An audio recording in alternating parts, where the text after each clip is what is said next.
Welcome to our Customer Billing Requirements series. In this series, we'll dive into specific customer accounts, focusing on the requirements to successfully process loads.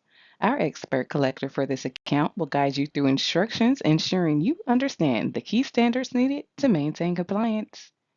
Ensuring the requirements are met will allow timely invoice processing and payments. Thank you for your adherence to these guidelines. My name is Lisa Day. I am the collector for the FlexiVan leasing account. FlexiVan is a weekly statement billed account by the assigned biller, Daniela Portella. In the billing guidelines for FlexiVan leasing, the backup documents are very important for them to track the chassis that are moving. The following backup documents are required. All loads release numbers require approvals to be uploaded with the backup. This tells the biller what to look for and verify when consolidating the bill. The approvals must have the following information available: chassis numbers, origin location name and address, destination location name and address, the load number, and the rate per load or order. Loads must have the customer's release number in the reference 1 field, not the load number. All release numbers will begin with the letters RP and will be located to the right of the load number. All outgate and ingate tickets are required to be scanned into the backup for the biller to consolidate. Gate tickets are required for all chassis moves on any given release number, whether it be a load, which are flatbeds or road stacks, or any given order, which are the single drays. All loads require a signed BOL.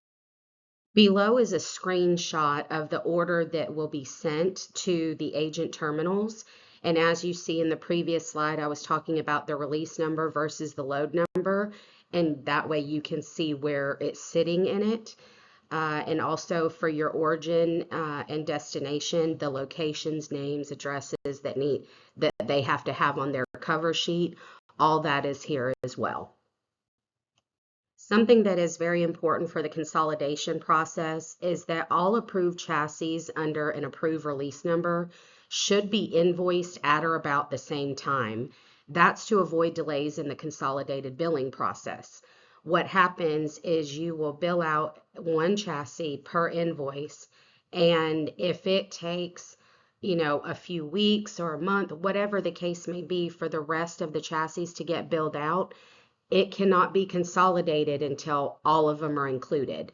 So then you will have invoices that are just sitting there and aging out on the account when they really shouldn't have been. Everything should have been billed closer to the same time.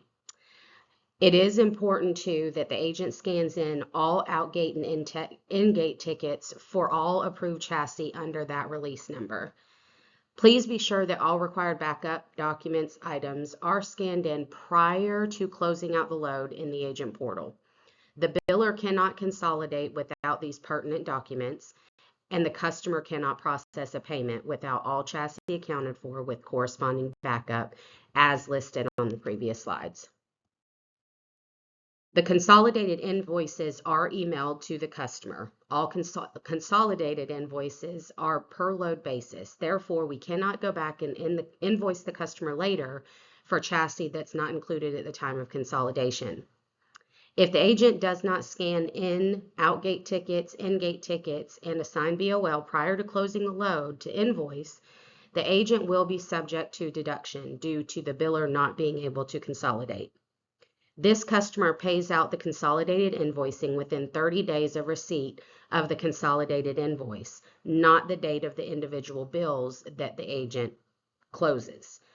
Another thing to remember is that that is within 30 days of the correct and full consolidated invoice under a release number.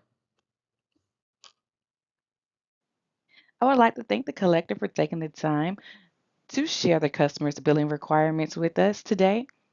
Remember, consistency in the following customer billing requirements is key to success.